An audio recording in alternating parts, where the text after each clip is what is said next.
It's just a certain piece of grit about you. That grit and discipline and determination that's instilled in you, it is something that is beyond needed in the civilian sector, right? And then when I say that, I don't mean grit in a negative component. I mean just the toughness that it's going to take just to get it done. Sometimes you are put in a position where you have the least amount of support, the least amount of tools, the least amount of manpower to get the job done, but the mission still sustains first. So you figure it out. Just figure it out. Get her done. And that's what we do, as, again, veterans and also active duty members. It's just incredible with what little you have and how much you can be able to do. But there's so many different attributes. I can go on and on and on and on. But key components, when you're talking about grit, you're talking about teamwork, you're talking about discipline, you're talking about just having the structure to be able to get up in the morning, right? Most hate that morning wake up. I know some people that has done more before noon than most have done all day. Okay, so trust me, you see this. You see this because it is not only something that you need to do, but you got so used to it that you want to do it. Because it's just instilled in you. But we can go on about those particular skills, but now we want to be able to provide some real actionable tools with those skills, right? So, again, it's just some of those attributes that really, really makes a veteran really a considerable person for employment here in the civilian sector. No, absolutely. Employment and even, starting your own business and kind of anywhere in between. Something that I kind of think about is the exposure to technology, right? Because if you think about it in the military sector, you're being exposed to a lot of technological advancements before the civilian population. You talk back to those active duty service members and now veterans that were in service in the 80s and different 90s and different things, and we didn't have cell phones then, but guess who had them, right? The military already had that technology, right? So when we're talking about working with advanced systems and artificial intelligence and a lot of those different things that we're barely kind of tapping into in the civilian sector, military personnel have had experiences with those for numerous years. No, true indeed. And a lot of those access to those components, a lot of them are in some of the fighter jets, some of them are in some of the helos, even the satellite phone, right? The satellite phone wasn't something that was really accessible or anyone even actually utilized, right? But there's certain, jobs that where you get access to these things. But majority, right? The majority are the grunts, hitting it hard, infantry, getting some of the things done that you will never even consider, right? And having a theoretical winning formula and challenging yourself to make it an actual thing or a business that you have been working on for years and just peeling back, just continuously going and going and going. And that's something that I think a lot of our military today, instills in them. But also, it's a lot of challenges that come with that.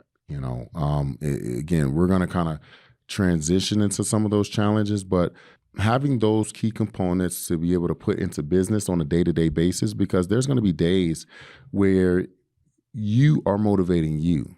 You don't have an NCO that's looking over. You don't have your supervisor that is going to be micromanaging you. Those small things that you do on a daily basis, such as, fixing your gig line, making sure your uniform is top notch, making sure your boots are shined.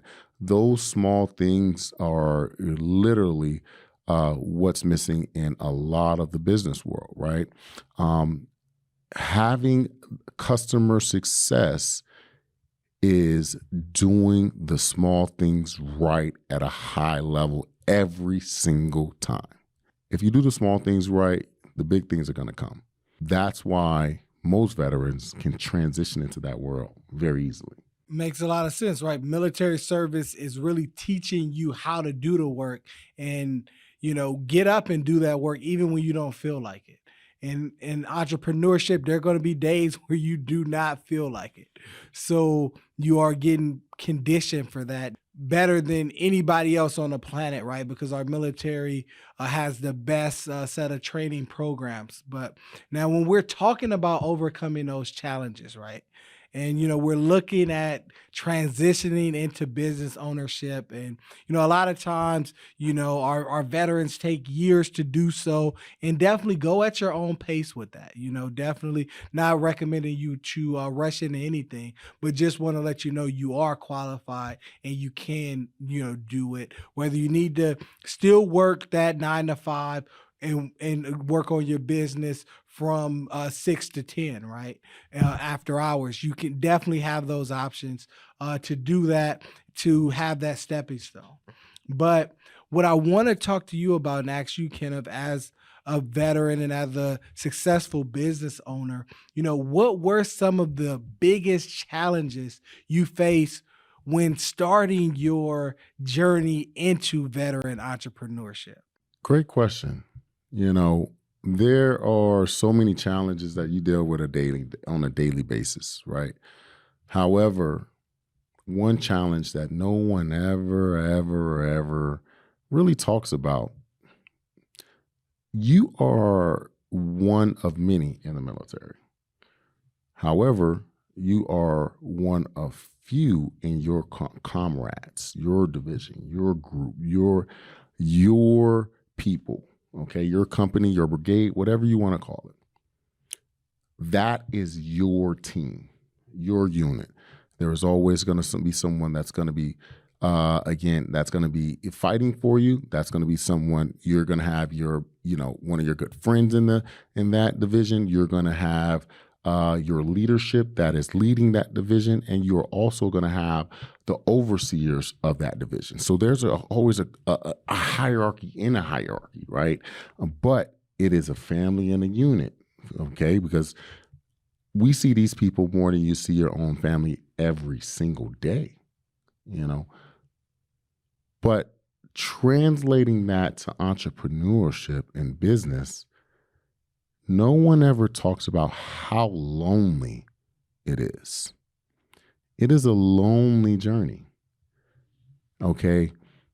You getting to the point of even making money is a lonely journey, okay? You're going to spend hours and hours and hours of your life that you may not know what the next month, week, day entails. However, your plan and your vision is yours. So you're going to kind of chip away at it every single day, even if your friends don't understand, even if your family does not understand, even if your own veteran community does not understand.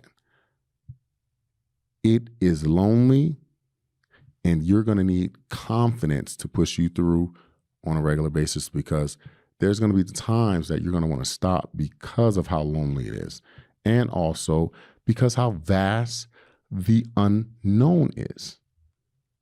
So when you're traveling through the dark in a lonely basis, in a lonely manner, you just want to get to the light. And then even when you get to the light, there's still another journey beyond that. And it's a lonely one as well. But I think talking about that and focusing on that, what it does is a lot of business owners or entrepreneurs or what have you go through that journey and they begin to stop, because you can't do anything by yourself. However, you need the right people to keep pushing you along. So if you never learn how to travel by yourself, you're never going to find that right hand or left hand who's going to travel with you.